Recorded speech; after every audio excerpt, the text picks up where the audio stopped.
भाई ये यहाँ की मेट्रो है, सॉरी ट्राम है, जिनके साथ जो है लोग पब्लिक वॉक भी करते हैं। और यहाँ पे अपने इंडिया वाला थोड़ा सीन नहीं दिख रहा है इस जगह पे, क्योंकि मेट्रो सॉरी ट्राम और पब्लिक एक साथ मूव करती है।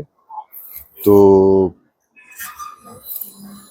अब ये देखें, पब्लिक रोड भी क्रॉस कर रही है, ये देखें मेट्रो भी आ रही है, लोगों ने क्रॉस भी करा हुआ है, लेकिन थोड़ा पहले ही अवेयर हो जाते हैं। ये देखिए कार पास हुई और ट्राम जो है आपकी स्लो हो गई।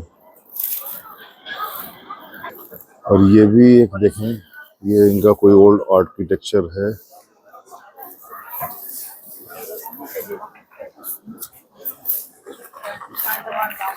तो भाई उस पट्टी में जाकर देखना पड़ेगा ये है क्या।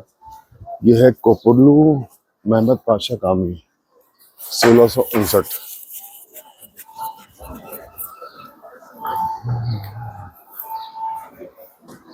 और ये जो एक कंस्ट्रक्शन यहाँ पे दिख रहा है ये था।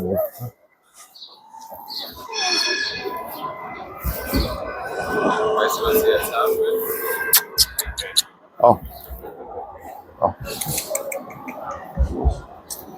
भाई, ये बिल्ली मिल गई यहाँ मस्जिद के बाहर, जो काफी प्यारी बिल्ली लग रही है। और ये देखें,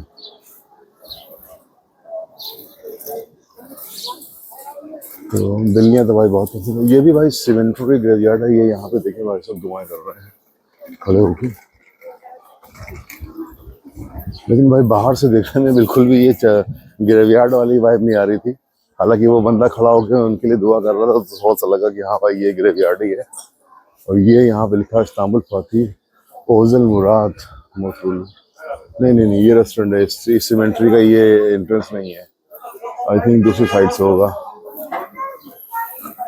एक इनका आर्किटेक्चर ये है।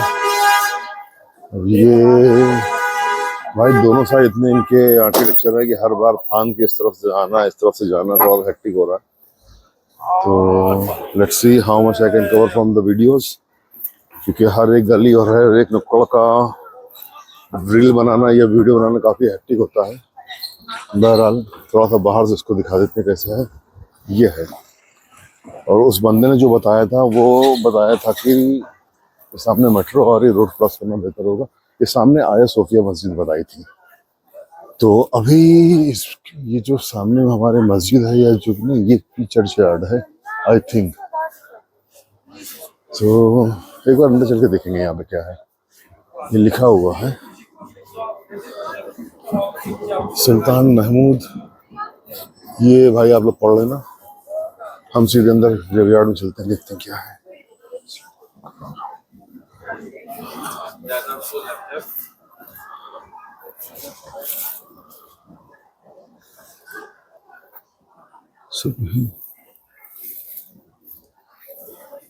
भाई ये ग्रेवयार्ड देख के ऐसा लग रहा है कि ये जो है इनके जो सोल्जर्स या बड़े तबके के लोग होते थे, ब्रिगेडियर थे, जनरल, तो आई थिंक ये उनकी कब्रें हैं यहाँ पे। हाफिज उस्मान जकी हनीमी 1318। ये भाई 1318 की कब्र है, काफी पुरानी कब्र भाई ये तो। फजील पाशा 1318। अच्छा, इसीलिए सीमेंट्री को थोड़ा रिजर्व किया गया, क्योंकि यहाँ पे जितनी भी कब्रें हैं ये 13वीं सेंचुरी की दिख रही हैं।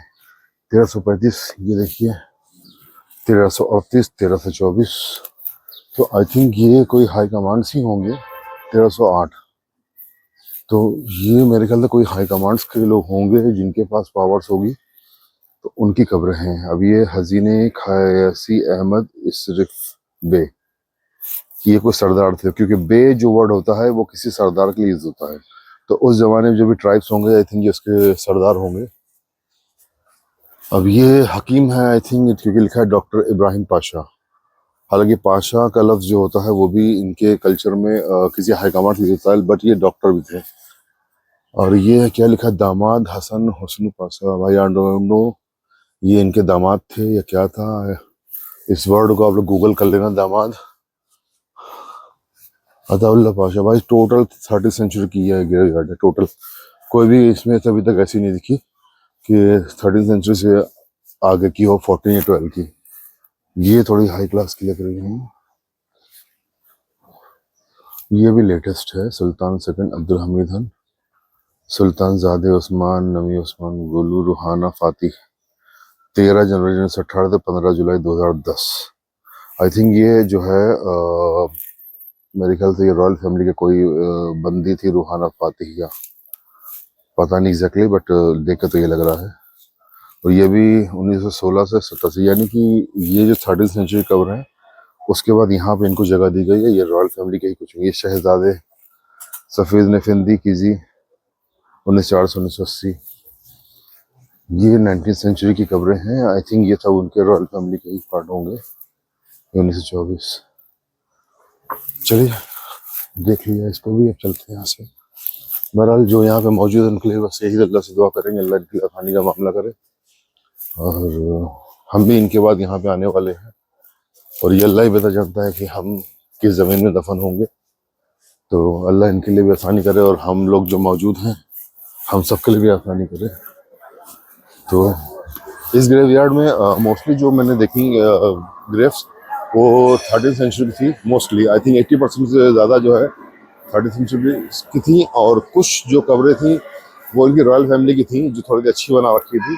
और बाकी कुछ मुझे 12th सेंचुरी की भी मिली हैं, 2-3 कब्रें एंट्रेंस से राइट हैंड पे। तो मे बी डिपेंड करता है भाई, जगह के हिसाब से भी आदमी तदफीन कर देता है। लेकिन एक बात जो समझ में नहीं आ रही है मुझे, वो ये कि ये जो इस पे इन्होंने डेट्स दी हुई हैं, ये डेट्स क्या उस जमाने में इनकी कब्रों पे पहले से लिख दी गई थी, या इनका पैटर्न ये था कि जिसको मरने के बाद दफन करते थे उसको जो है दफनाने के बाद वहां पर उसका पूरा डेट ऑफ बर्थ और डेट ऑफ डेथ सब मेंशन करी जाती थी।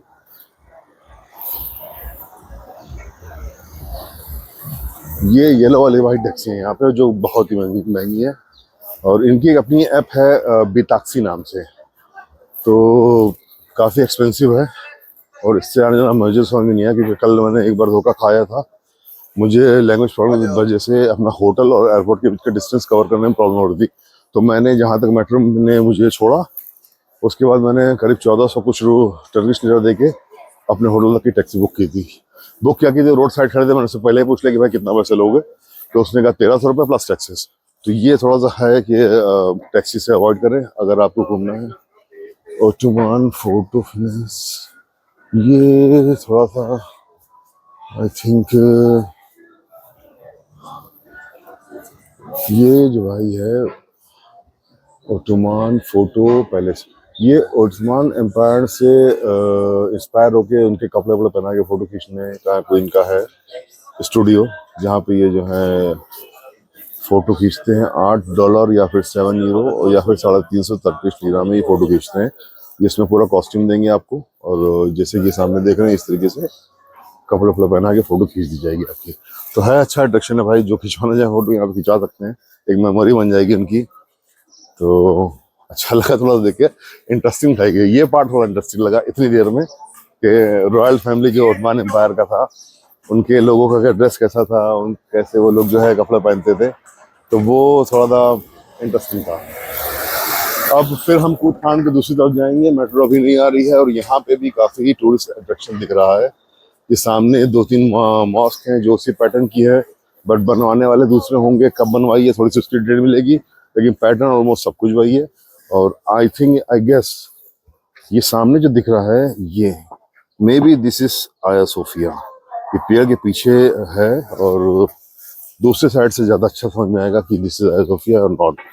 इसी से पूछ के देखते हैं।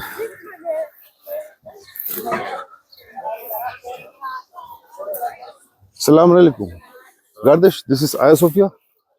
William of the Sophia this way. This way, this is not Hagia Sophia. Keep going, you will see already. Okay, so this is not This is William Mosque. Bolim Mosque. Okay, शुक्रान। तो भाई ये भी हाया Sophia नहीं है भाई, इनका जो आर्किटेक्चर है वो काफी कंफ्यूज कर रहा है कि हाया सोफिया है कौन सी। बहरहाल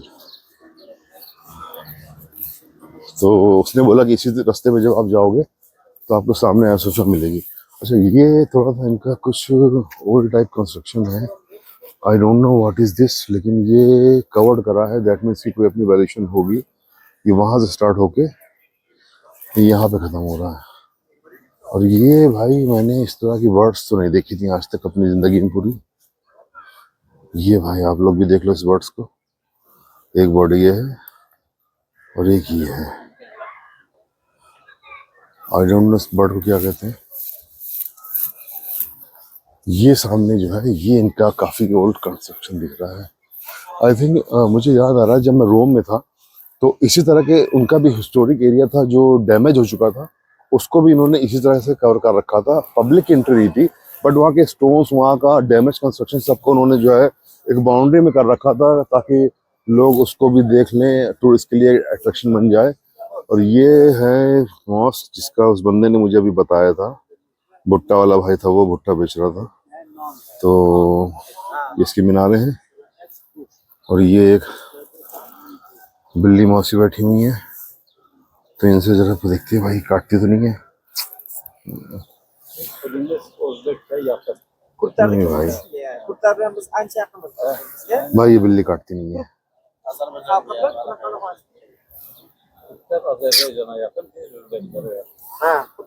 तो खैर बिल्ली तो किसी को नहीं काटती है तो उसको परेशान ना किया जाए। ये देखिए जो मैं रोम से रिलेटेड बता रहा था कि रोम का भी इस तरीके से कवर्ड एरिया है जो इनका हिस्टोरिक प्लेस है। डैमेज होने के बावजूद भी इसको थोड़ा सा कवर कर रहा था कि ये इनका जो भी है हेरिटेजेस वो सेव रहे और आने वाले जनरेशन्स को पता रहे कि वो क्या चीज़ थी। हालांकि इसकी कोई नॉलेज या इन्फॉर्मेशन या बोर्ड साइन नहीं कि क्या था, but even then this is enough to know about the people what they are looking inside the Istanbul. ये है mosque but this is not Aya Sophia. So एक बात ये कि पब्लिक यहाँ पे आती है खासतौर से आया सोफिया को देखने के लिए है। तो एक मॉस्क ये भी है, ये भी गुम्बद और मीनार का जो पैटर्न है आया सोफिया तरीके है। और आई थिंक इस वे में जाने पे जितना भी, क्योंकि सब लोग इधर ही जा रहे हैं, पूरा टूरिस्ट प्लेस है, तो माइट बी पॉसिबल कि यहाँ पे ये जितनी भी लाइन से कंस्ट्रक्शन है ये सब आइसोफे जैसी होंगी। एंट्री का मुझे नहीं पता कि कोई इसका प्राइस होगा, but I think it is free. I think क्योंकि अभी 2019 में या 22 में या आई थिंक 23 में ये टर्किश का जो अपना एक एग्रीमेंट था यूरोपियन से, तो इनकी जो एम्पायर ख़त्म हुआ था तो उसके बाद इनका 100 साल का एग्रीमेंट हुआ था, तो आईएसओफे तब तक के लिए बंद थी। तो अभी ये ओपन है तो हो सकता है कि इन्होंने इसको फ्री कर रखा हो, क्योंकि तो ये अब इनके अंडर कस्टडी में आ चुकी है टर्किश गवर्नमेंट के।